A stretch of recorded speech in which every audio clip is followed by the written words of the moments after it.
Muito bem, meus caros. Então vamos tocar o próximo capítulo, prosseguindo a iniciativa. Regime militar da educação física, 1964-1975 e a superação de uma ideologia dominante. Conforme Brash, em 1976, 88, 99, 2011, Coletivo de Autores, em 1992, Taborda de Oliveira, em 2004, insistem em taxar a educação física como disciplinadora, que enfoca seu trabalho educacional para atingir um interesse imediato e produzir indivíduos competentes para o mercado capitalista. Essa tendência apresenta como premissa a eficiência, a rigidez dos conteúdos e a competitividade. Segundo Brecht, há exemplos marcantes na história desse tipo de instrumentalização de formas culturais do movimentar-se, como por exemplo a ginástica. Hahn e Hitler na Alemanha, Mussolini na Itália e Getúlio Vargas em seu Estado Novo no Brasil. Brecht, 1999, página 73. Dessa forma é comum, entre os autores críticos, entre aspas, mencionar que a educação física em épocas militares era voltada ao desempenho esportivo e à crítica, como já apontamos anteriormente. O esporte nesses períodos é considerado absolutamente alienante. Segundo Brecht, aumento do rendimento atlético esportivo com registro de recordes é alcançado com uma intervenção científico-racional sobre o corpo que envolve tanto aspectos imediatamente biológicos, como o aumento da resistência da força, etc., quanto comportamentais, como hábitos regrados de vida, respeito às regras e normas das competições, etc. Brecht, 1999, página 74. Inspirado também no nacionalismo que tomava conta dos anos do regime militar brasileiro, 1964-1975, o paradigma que orientou a prática pedagógica e educação física descrito no item anterior esteve presente desde a origem e durante a implementação no Brasil e foi revitalizado pelo projeto de nação do regime militar que aqui se instalou a partir de 1964. Brecht, 1999, página 76.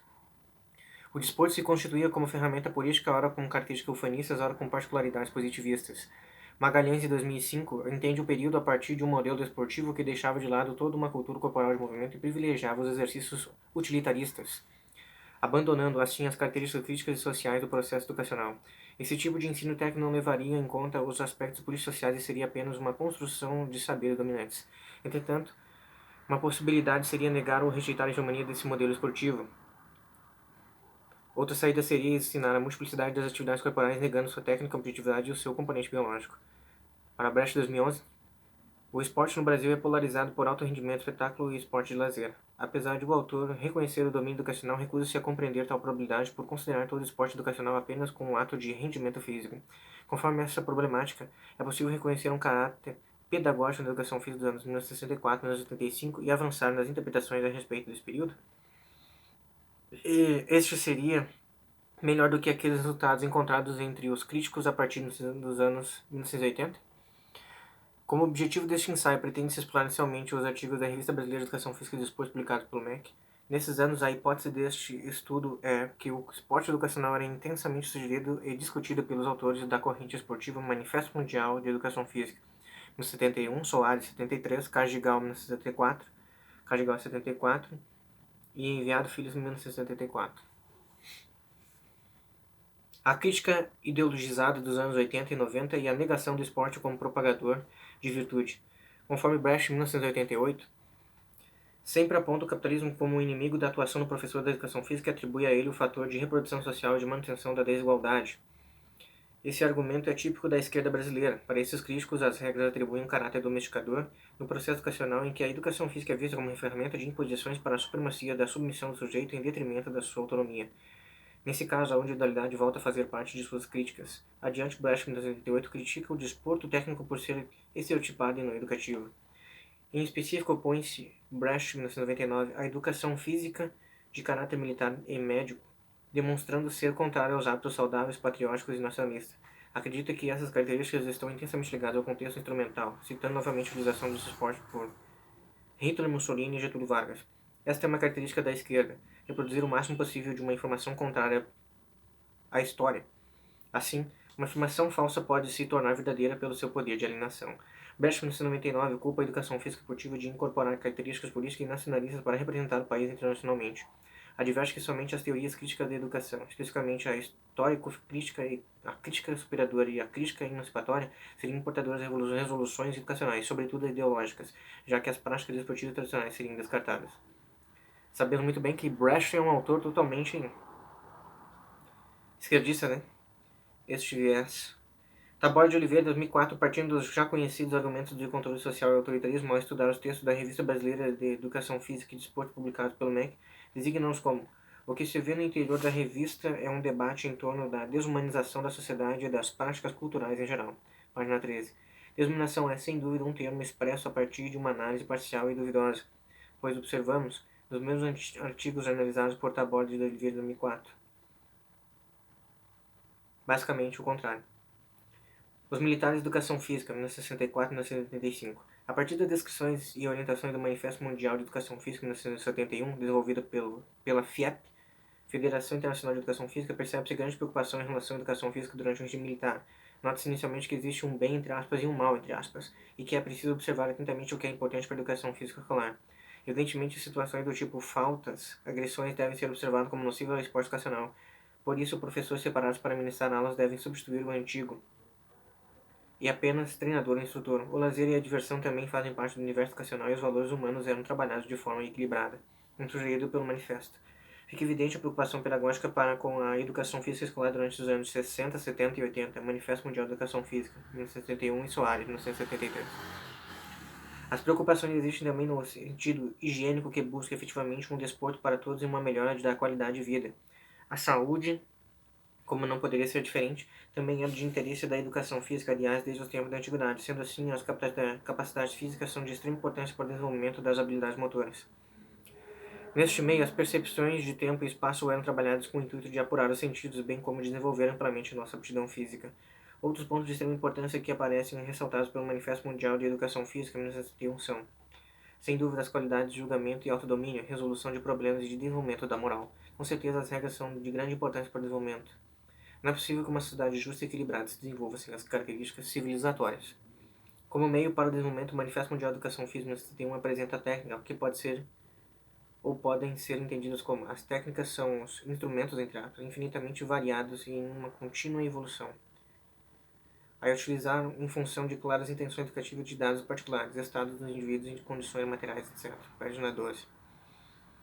Com essa clássica definição, percebemos seu caráter elástico e perfeitamente funcional das mudanças na história, assim como variações que se traduzem em possibilidades educacionais. Portanto, nada parecida com as críticas que os autores da década de 1980 atribuíram aos chamados professores tecnicistas tradicionais.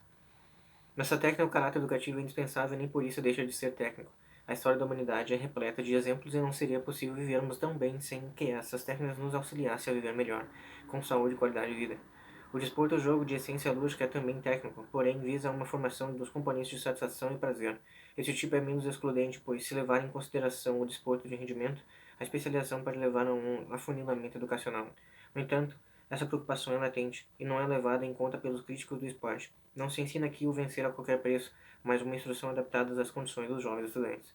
Nisso consiste o caráter educacional do Manifesto de 1971, totalmente contrário aos argumentos utilizados pelos críticos marxistas culturais. Com esse espírito, espera-se que a formação de massa possua um grande número de praticantes e desses, alguns possíveis atletas. Ainda assim, é preciso cuidado no processo, pois o excesso de exercícios desportivos não é bem-vindo. Assim, quanto ao desporto educativo, convém evitar toda a especialização prematura. Não se deve aprisionar muito cedo a criança em uma única atividade e em um meio fechado que modelarão seu corpo e sua alma dentro de condições estreitas e poderão impedir a afirmação de certas potencialidades. Manifesto Mundial de Educação Física, 1971, página 14. Constatamos aqui uma preocupação negligenciada pela corrente dos anos 80, pois demonstra-se a partir desses cuidados um sentido omitido pelos seus críticos que, se analisado parcialmente, pode até parecer uma corrente tecnicista perversa. No entanto, não é que se encontra no Manifesto Mundial de Educação Física, no 71, e enviado filme em 74. Ao contrário do que se prega exaustivamente, apresenta-se um quadro geral e específico de uma educação física equilibrada, adaptada à realidade social e preocupada com as condições dos seus jovens. Esses cuidados são, na realidade, muito antigos, e os observamos já entre os gregos, conforme Aristóteles, aqueles que impõem às crianças a prática de exercícios penosos e as deixam ignorantes em relação às outras partes indispensáveis da educação, na realidade, fazem das crianças meros trabalhadores braçais porque pretendem torná-los úteis à sociedade em uma única tarefa. E mesmo para esta, as preparam pior que os outros, como demonstrado nos nossos argumentos. Aristóteles, 1985, página 272. As preocupações são muito antigas e certamente não são negligenciadas ou deixadas de lado durante os anos do ciclo militar. A educação física dos anos 60, 70 e 80 apresentam-nos, como podemos constatar a partir do Manifesto de 1971, uma preocupação que vai muito além daquilo a que é reduzida. Cuidar dos jovens sempre foi tarefa do legislador. Essa palavra jovem, hein? Puta merda. Putz. do professor e dos militares um legado dispensável para a compreensão da própria história da educação física. Não é possível negar a preocupação com o esporte educacional na década de 70, embora a corrente crítica analisada anteriormente a negue. Cardigal, 1974, página 73, esclarece claramente que a educação física não é simplesmente a educação do organismo ou do aparelho locomotor. Este organismo, o aparelho locomotor, não pode ser objeto de educação, mas somente de treinamento. O que o autor quer dizer com essa colocação indica claramente que a distinção entre treinamento e educação já aparece entre o professor de educação física e que o treinamento é direcionado ao aparato locomotor. Ainda assim, como parte no caso, a locomotora só pode ser treinada. Nesse ponto fica claro o entendimento de que a educação física é muito mais do que isso, pois a mesma atua sobre o indivíduo como um todo e não em partes, sendo possível dividi-lo apenas didaticamente. Cardigal indica que a função eminentemente educacional do instrutor de educação física exigiu uma conceituação cultural e humanística do seu treinamento. O conhecimento e, acima de tudo, o enfoque humanístico do futuro professor de educação física são considerados cada vez mais importantes. Por esse motivo, matérias como filosofia, antropologia, história, artes, etc., têm sido incorporadas ao currículo. A sociologia, em seus vários aspectos técnicos, torna-se cada vez mais indispensável. Cardigal, 74 páginas, 74 e 75. Considerando acima que a preocupação pedagógica é destacada pelos autores da década de 1970. As disciplinas humanísticas extremamente valorizadas em sua importância não aparecem nos textos dos críticos. Esses termos são escondidos por eles, pelo simples motivo de que apresentar os fatos inviabilizaria suas críticas. Cardigal explica que há não só uma grande diferença entre os objetivos dos exercícios ou posturas especiais quando dirigimos ao treinamento correto de um aluno da escola primária ou de um campeão esportivo, mas também uma disparidade nos procedimentos, no 164, página 16. Aqui o autor deixa claro que os procedimentos pedagógicos são diferentes em relação ao aluno da escola e um aluno de treinamento esportivo, e que ambos possuem em comum apenas o movimento humano. Ressalta que, além dos estudos da anatomia, fisiologia, bioquímica, biologia muscular, anatomia funcional, fisiologia do exercício, biomecânica, cirurgia e treinamento motor. O outro grande campo do homem em movimento é o conjunto de ciências que poderíamos agrupar sob o título de humanística, entre aspas, dando-se a essa palavra um amplo sentido cultural e referência pedagógica. Psicologia, filosofia, pedagogia, sociologia, história, antropologia, mesmo a arte, leis, política, etc. Contribuem com temas diretamente relevantes ao fenômeno do homem expressando-se através do movimento. Os hábitos culturais, modos e instituições que o homem cria ao expressar-se pelos movimentos podem tornar-se o objeto principal da nossa ciência específica. Cardigal, 1974, página 17. Por fim, o que se observa a partir dessas declarações supercitadas é uma preocupação equilibrada de diferentes áreas do conhecimento em benefício da educação física. Uma verdadeira educação física integral. Não é um discurso de privilégios, porém uma proposta de unificação dos saberes ligada ao objeto da educação física, o movimento humano. Considerações finais. É possível notar que a educação voltada para a técnica é fundamental, pois ajuda no preparo para a vida como cidadão pleno. A especialização de uma técnica esportiva, como apontam os autores, sendo ela uma possibilidade de escolha, mostra-nos o caráter pedagógico da educação física da época. O jovem pode se tornar um atleta, e por que não? Pode se tornar um praticante recreativo, por que não? A pedagogia e a psicologia são fundamentais para esse processo. Formar o cidadão para o esporte é cultivar os frutos de uma civilização de qualidade, e se não for atleta, saberá, entretanto, praticá-lo entre os amigos. Os valores morais são bem enaltecidos e a formação educacional do aluno frente ao esporte é fundamental para o desenvolvimento da unidade nacional de qualquer país sério. Respeitar as regras, ser disciplinado não é negativo, pelo contrário, é a demonstração de respeito ao próximo. Observamos também que muitas das preocupações com o exercício físico durante os anos de 64 a 85 são preocupações muito antigas e constantemente lembradas pelos autores do período militar. Ao contrário do que sugerem os textos críticos, as propostas de educação física humanizam o cidadão e não o deshumanizam. Educação física e esporte são coisas diferentes, entretanto, como aprendizado. É fundamental perceber a importância de um e de outro fenômeno.